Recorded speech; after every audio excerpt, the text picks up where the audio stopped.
that I'm an artist. I've worked in the city for a couple of years now, and I like to go to bars and clubs and stuff like this to go and draw people around. I have this one story actually where I went out to Coquitlam just a little while ago, and I was there at the bar, just sat down, I got my sketchbook, got my pencils and stuff out, I'm just sketching people. And out of the corner of my eye, I see the door open, and these big, buff bodybuilders guys come in. Like, there's 8 of them. They're all wearing the same shirt, the affliction shirts, massively tattooed and everything. Big, tight pants on.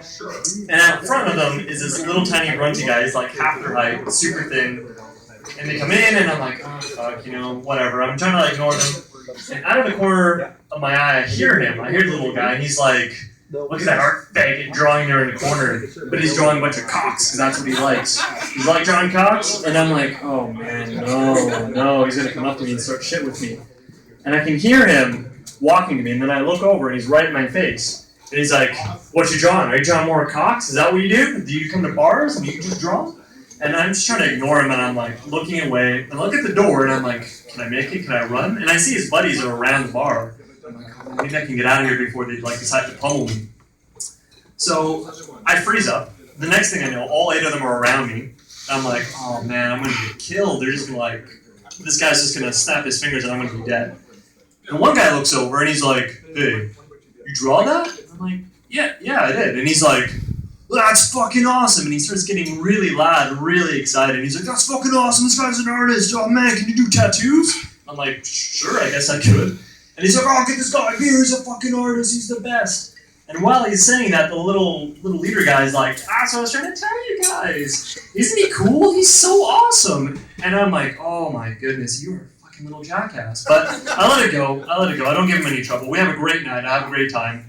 I'm on my way home, and I see this Escalade pull up on the side of the highway. The cops are searching.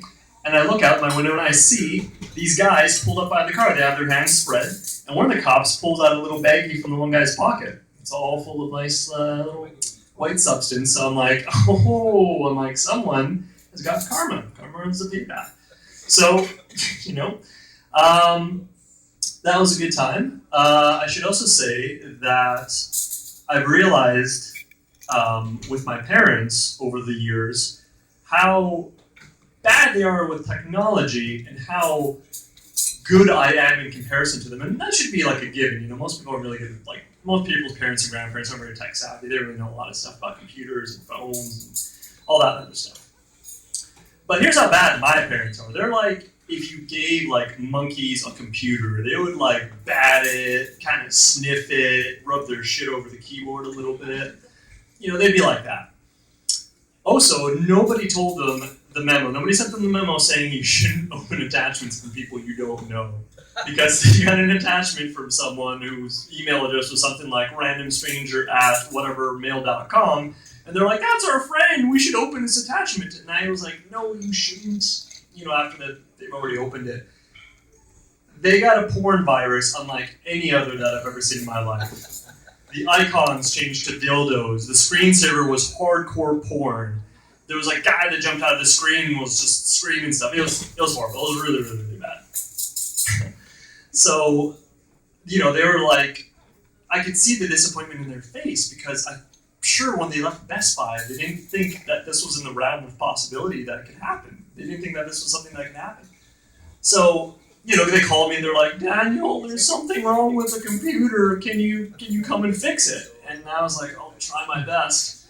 And what was weird was that whole week in our household, there was this awkward shift because secretly my parents suspected each other of ordering this service for the computer. So they kind of eyed each other and they're like, oh, I'm sure he did it, or maybe she got onto something funny.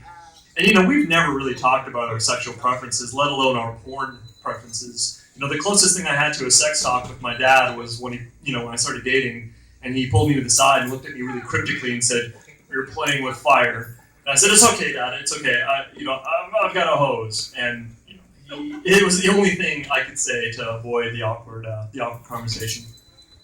So finally we're trying to figure out what to do with it. I call some friends. We get some advice. We end up fixing the virus. What was really funny about it is while I was leaving, I saw that notice that they had turned the computer. It was actually facing the corner. They had put it in the corner of the house and had it facing the wall, as if it had done something wrong. So that goes to show what my parents know about computers. Also being an artist, we go to sketch and draw a lot, obviously. Like I mentioned, I go to the bars to do that. But we also have a class for that, where you go and you learn to draw people. As you can see by the lovely art on the walls, there's a lot of nude women and men that you have to draw. So I have a couple funny stories about that. One of which being is we had a male model and a female model one time. And they get on stage like this, and they start doing their poses, like that, like that. And they start doing all their poses. And one time, they kind of cross over each other, and you can totally see the guy's eyeing the girl's bits. And he's starting to get a little bit excited. Now she notices, and she starts giggling, which immediately makes him turn beet red. And you're naked on stage with 30, geeky art students trying to draw you, so obviously everyone can tell. He gets really embarrassed. I'm pretty sure he just lost an immediate laughter and just was like, this is never happening again. Another time, we had a very big, busty lady, nice big knockers. She was on stage, and it was fine. It was break time, and everyone just kind of usually goes out and kind of enjoys themselves. But she comes bounding over, and I hadn't realized that she hadn't put her clothes back on. So I'm sitting there still sketching. She asks me a question, and I hear her voice, and without looking, I just look up, and I see a big boob right in the center of my face. I'm like, if this was any closer, I probably would have got titty slapped. But I didn't. So it's okay. And lastly, the last guy that we had was probably the most disturbing. He looked physically like, Tom Selleck in his prime, but he had the short military haircut, he had the big mustache. He looked like Tom Selleck in, Blue Blood. And, he comes on stage, he's just posing, totally ripped. But what was weird about it was apparently he got a little excited I don't know from what, because apparently maybe he got off from having people draw him or watch him, but he started to dribble a little bit. And yeah, it was not very enjoyable. So, the instructor noticed, he's like, oh God, here, have a towel, wipe, clean up yourself a little bit, man. And he was still okay. He managed to get back on and finish without finishing. But from that point on, whenever we had him, and any time we had him, because usually we always rotated models, we refer to him affectionately as Captain Drippy.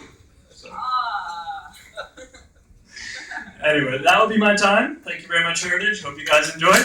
And your next person up will be Robert.